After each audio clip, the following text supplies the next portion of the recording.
saking suwung tumurun swara, saking meneng tumetes daya. Ingsun nyebut jeneng jagat, tan ngundang, tan ngusir, mung nyuwun idin marang wates.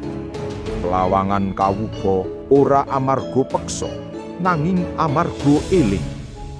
Gunung ing lor nyekel napas bumi, gunung ing wetan ngiket pasak jagat, pulo ing kulon ngurung samudra peteng. He para leluhur kang tansah jaga, aja murka, aja kaget. Ingsun mung liwat kanthi tembung lan swara. Yen niat resik, dalan bakal meneng. Yen ati reget, jagat dhewe sing nutup. Rahayu, rahayu, rahayu. Di pesisir selatan tanah Jawa, ada sebuah tempat yang tidak semua orang bisa melihatnya, tetapi hampir semua orang bisa merasakannya. Tempat itu bernama Pelawangan, bukan sekadar celah karang, bukan hanya pertemuan ombak dan daratan. Pelawangan adalah gerbang tua, penghubung antara dunia manusia, alam gaib, gunung dan samudra. Sejak zaman Jawa kuno, tempat ini diyakini sebagai titik paling rawan, tempat keseimbangan alam dijaga, dan juga tempat di mana keserakahan manusia selalu diuji.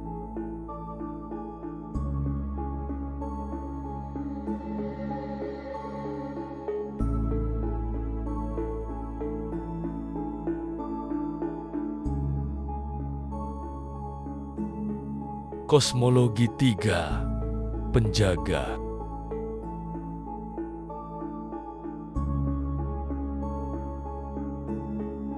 Pelawangan tidak berdiri sendirian.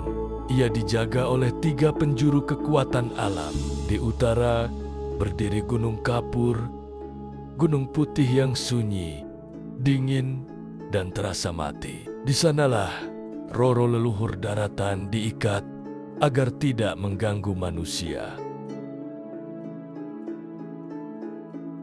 Di timur menjulang Gunung Watangan, gunung tua yang berat rasanya, menjadi pasak bumi penahan amarah dan panas dari perut jagat.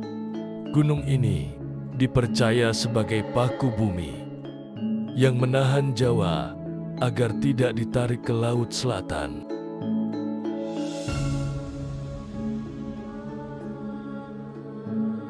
Dan di barat, jauh di tengah laut, terdapat Nusa Barong, pulau sunyi yang menjadi kunci samudra, tempat makhluk laut buas dikurung agar tidak naik ke daratan. Di tengah ketiganya, Pelawangan menjadi simpul keseimbangan alam selatan.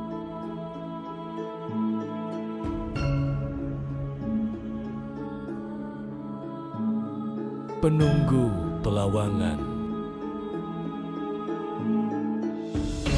Setiap tempat tua selalu memiliki penjaga. Di Pelawangan berdiri Kiai Lawang Jagat, sosok tinggi berjubah gelap. Wajahnya tak pernah benar-benar terlihat. Ia tidak menyerang, tidak pula menampakkan diri sembarangan. Tugasnya satu, menjaga batas. Siapapun yang datang dengan niat buruk akan kehilangan arah. Siapapun yang datang dengan kesombongan akan diperingatkan dengan cara yang tidak selalu bisa dijelaskan.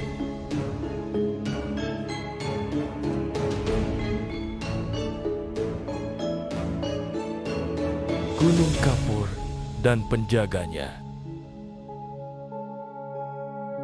Di utara Pelawangan, Gunung Kapur berdiri sebagai pengikat roh daratan.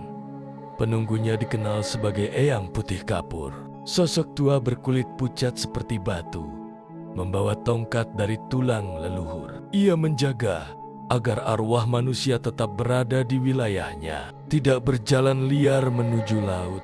Selama manusia menjaga sikap, ikatan itu kuat. Namun ketika manusia mulai menambang tanpa batas, mengambil tanpa permisi, ikatan itu mulai melemah, dan roh-roh lama pun mulai gelisah.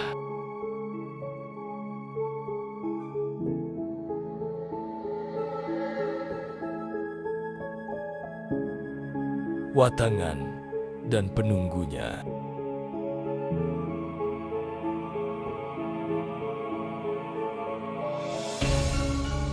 Di timur Pelawangan berdiri Gunung Watangan, Gunung Pasak Jagat. Jika ia goyah, maka tanah ikut bergejolak. Penunggunya dikenal sebagai Kiai Panengger Jagat, leluhur gaib pria yang menjaga dengan keteguhan, bukan amarah. Saat ia hadir, langkah manusia terasa berat, dan niat buruk seringkali mengurungkan diri sendiri. Nusa Baron dan penunggunya.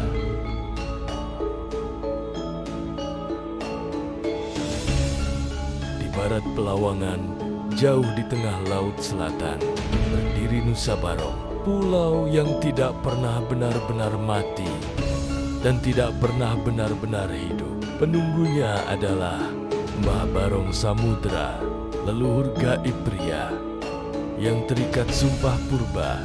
Ia tidak melarang, namun pulau itu sendiri menolak mereka yang datang tanpa restu alam.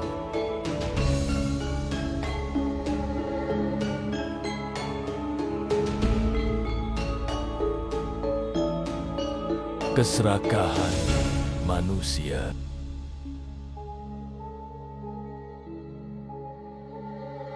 Manusia menyebut alam sebagai sumber daya, bukan lagi sebagai sesama makhluk. Gunung dikeruk, hutan dihabisi, laut dijaring tanpa sisa, laut dirusak. Manusia merasa berkuasa, padahal hanya menumpang hidup. Para penunggu tidak langsung menyerang, mereka mengamati, karena alam tidak pernah tergesa-gesa dalam memberi balasan. Ikatan melemah.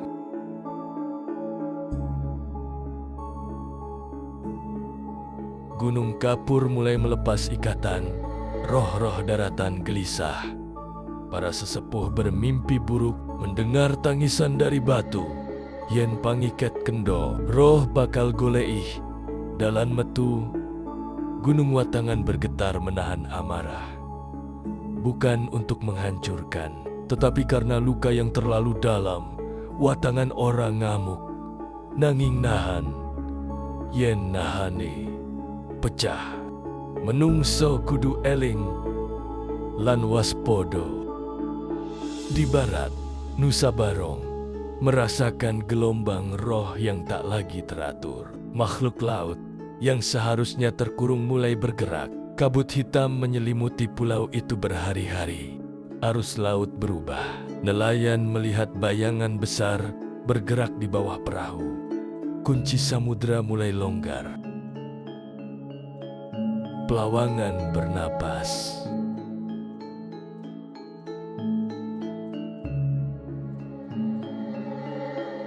Pelawangan mulai bernapas.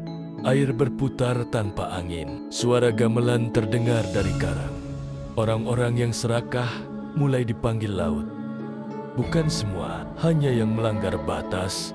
Segara ora serakah, segara mong jupuk, sing keluihan.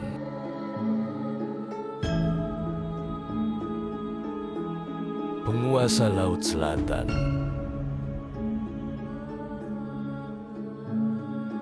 Di atas semua penjaga, ada satu sosok yang menegakkan hukum. Penguasa Laut Selatan. Ia tidak datang untuk disembah. Ia datang sebagai hakim alam. Ombak berdiri tanpa badai. Laut mengambil yang berlebihan. Bukan semuanya. Hanya milik mereka yang melanggar batas. Karena bagi laut, keadilan lebih penting daripada belas kasihan.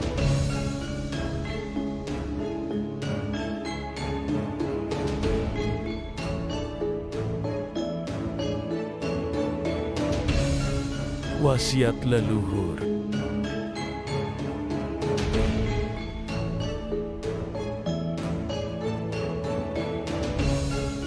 Sebelum lenyap ke alam gaib, para leluhur meninggalkan pesan. Laut Selatan bukan untuk ditaklukkan, melainkan untuk dihormati. Sesepuh dahulu selalu mengingatkan, jangan berkata kotor, di pantai. Jangan sombong pada laut, jangan menantang ombak, karena penunggu pelawangan masih berjaga.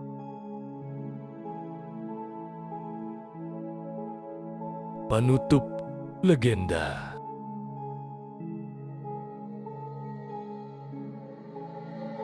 Selama Gunung Watangan tetap tegak, Gunung Kapur tetap utuh, dan Nusa Barong tetap terkunci, maka Pelawangan akan tetap menjadi gerbang penjaga, bukan pintu bencana. Para penjaga tidak pernah pergi. Mereka hanya diam, menunggu manusia belajar kembali tentang hormat dan keseimbangan.